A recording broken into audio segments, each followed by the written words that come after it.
Super number 8, Mike Stryker. He will pull up for the start of the race. In the second row, we will have Jim Keeker and Johnny Parsons. In row 3, on the inside, Billy Hughes, the second fastest qualifier. The fastest qualifier, Jeff Gordon, will start outside. Once again, the first 6 are inverted. Stan Fox will start inside. Row 4, outside, Dan Drynan.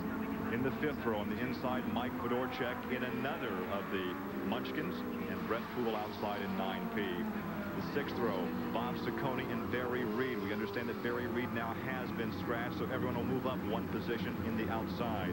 In row 7, defending national champion Russ Gamester. He leads the point standings now, and John Heidenreich. In the 8th row, inside, Mike Mason, outside, Andy Michner. In the 9th row, on the inside, Tice Carlson. Saw a nice ride from Tice earlier this evening, and Terry Wente, a second-generation driver, starts outside. And in row 10, the young lady, Bev Griffis in 15, Tom Bigelow, a former midget champion, outside in number 16. In the 11th row, Michael Lang in 56, Ted Hines in number 12. And in the 12th row, on the inside, Steve ENLOW and Mark GERKE. 24 cars for 30 laps here at Raceway Park. And once again, we look over the head of Stan Fox. So Stan Fox will carry the CarQuest cage cam, and we should have some excellent shots. Too bad we didn't have this on for that heat race earlier, because he gave us a wild ride using the high side. Boy, he sure did. He ran that race car real hard right around the top, and that's the toughest place to run a midget around here, because they're so twitchy. When they do get a little loose, it moves in. Well, the Vogler car now is off the track, and that will leave a vacancy in the front row. And the front row remains right now only Richard Myrie with nobody on the inside. The missing man formation is something we have seen in air shows. We do not like to see it at a racetrack. We sure don't. We hope we never see it again. I'll tell you what, this is going to be the start. They're going to move up in position. The pace car has pulled away. The lights are off. We should have a start this time by. Mike Stryker will set the pace.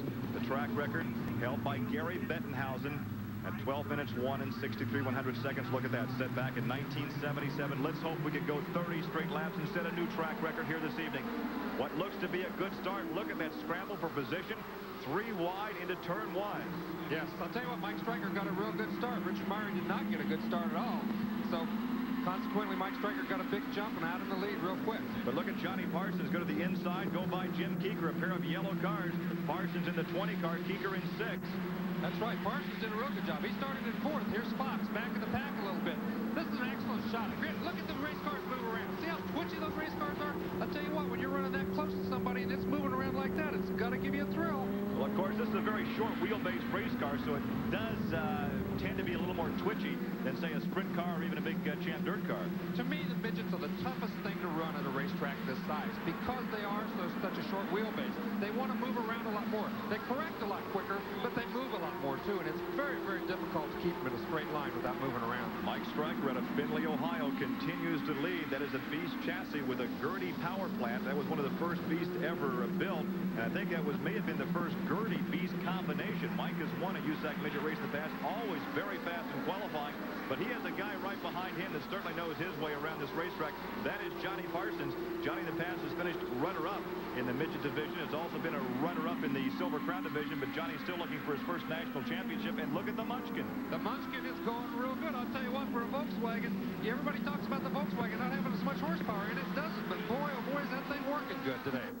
Well, that is Mike Fedorchak. That is one of 2 Munchkins here this evening. That is certainly a crowd favorite and became an instant favorite once we saw it for the first time at Indianapolis Speedrome. And there is Gordon. That is Jeff Gordon in a battle right now for 4th spot, and he goes by Jim Keeker.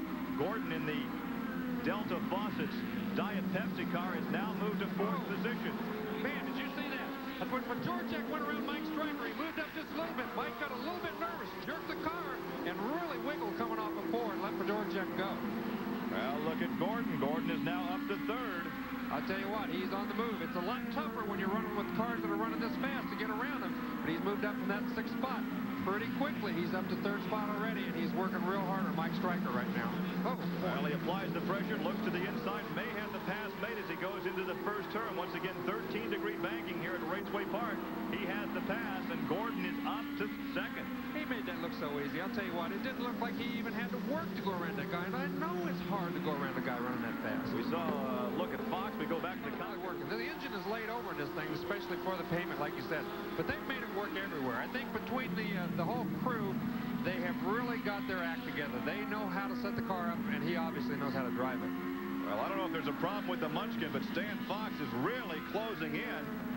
And there's a look at your present leader in the point standings. That is Russ Gamester. Now we go back to the head of the pack, and there is Jeff Gordon beginning to lap some of the cars. And look at Fox. Fox is right behind Mike Fedorchak. I think Fedorchak ran so hard trying to get back in the lead. Here he's going to make a pass. He's going to zip right under him. Yeah, Fedorchak had some kind of a problem. I don't know whether he ruined the tire, running so hard trying to get back around Gordon, or exactly what happened. But he's slowed way, way down. He's not near as strong as he was earlier. It could be the engine misfiring. 19 laps complete, 11 laps to go, and Fox may need a yellow right now to close down and have a shot. I will be very interested to see what kind of computer readouts they get on this car, because the Fox car is equipped with computer telemetry. They're testing all kinds of workings on that car. Right now it's working well, but the best car out there appears to be car number 4. That is Gordon. He continues to lead, but Fox is closing in. Another look at Mike Fedorchak as Fox pulls away from the Munchkin and starts to close in on this man right here, 18-year-old Jeff Gordon. Now 21 laps complete, 9 laps to go, a straightaway advantage over second place. Yeah, he's got things, looks awfully easy right now. He's running real smooth, real straight, and he's got a big lead. Here comes Billy Hughes. He's doing real well. He's gained a lot. He came from the back. He's gained a lot of spots. He's running real smooth again. Chassis not working so well, though, because look at him fight that steering wheel. Yeah, I'll tell you what. These midgets just don't go through the corners near as straight as the other race cars do. I don't care how good they're working. You have to work on them. He's running a little bit low. He's having trouble keeping the back end. And when you run that low on the racetrack, we talked about a couple weeks ago, George Snyder ran that low, how hard it was to keep the race car, the back end under you. And he's having the same trouble. He's trying to run a little bit lower than some of the other guys, and it's real hard to keep the back end under you when you're down there on the racetrack. You talked in that feature earlier about radios and what should you tell them. Yeah, it might be a good time to tell him to move up on the racetrack, right? Okay, here we go, Mike Stryker. This is Russ Gamester. He started way back in the pack somewhere. He had to come through the semi, and he's moved way up. He's learning that race car. Every time he drives it tonight, every time he's been in it, he's learned, he's improved, he's made it better for him. 13 this evening, but look at this move now. Yeah, he did a great job. I'll tell you what, that's what makes a good race car driver, a great race car driver, when he can get in a brand new car, something he's never driven before, go out, work with it a little bit, and do the things that he's done with that race car tonight. Well, Gamester is trying to preserve his points lead right now. There's a look at Mike Stryker, who is second in the points, third in the points, but leading tonight is this man right here. That is Jeff Gordon. And look at this battle. Look at that move to the inside. Billy Hughes. Look at him struggle. Oh, he almost gets together with Mike Fedorchak. I tell you what, Fedorchak is just hanging on now, trying to run that race car real straight. He doesn't want to make any drastic moves, and when Hughes comes under him like that, slides up toward him, boy, it's tough to hold your line. Let's go back to the pits and Marty Reed. Well, guys, we can tell you that as far as the Fedorchak vehicle, they are saying, well, he just burned up the tire. He was going as hard as he could, and the Volkswagen horsepower is just not there, but he smoked the tire up in the process. Well, that is showing its effects right now, because he is about to lose that position. Well, now Hughes makes a slip. Hughes might have burned his tires up, too, trying to run underneath him. I'll tell you what, they're running third and fourth, and their tires, they say their tires are bad. Well, I'll tell you what, they're running awful fast for bad tires out there. What goes through your mind when you realize you don't have the horsepower and now you don't have the tires to go with it? Well, you try to run the race car as absolutely straight. You know that the tires are bad. You know that you're wearing them out and they're hot. So you want to just keep that race car as absolutely straight as humanly possible so that you don't wear them out any worse. I think that's what Hughes did. He got underneath him. He got his tires hot. So now then he can't run any faster than Fedorchak all of a sudden. Well, here is your leader in heavy traffic as he goes by. That is Bob Ciccone. I believe he just went by there. So the Beast just passes a Beast, and he's down to collect the white flag. 1 lap to go for Gordon, and he can nurse it home now. I think this is, what, 5 wins and 6 times on pavement in this car this season? Well, I tell you what, it's pretty phenomenal. That kid's so far out in front now, he could almost take it out of gear and coast home. But he's done a great job. He works hard. He works hard at every aspect of this sport, and that's what's going to take him far in this sport, because he loves it and he works at it. Well, there is the checkered flag, so Gordon takes the victory, and we go back to second position. Stan Fox, as the battle for third continues, and it looks like the Munchkin will hang on.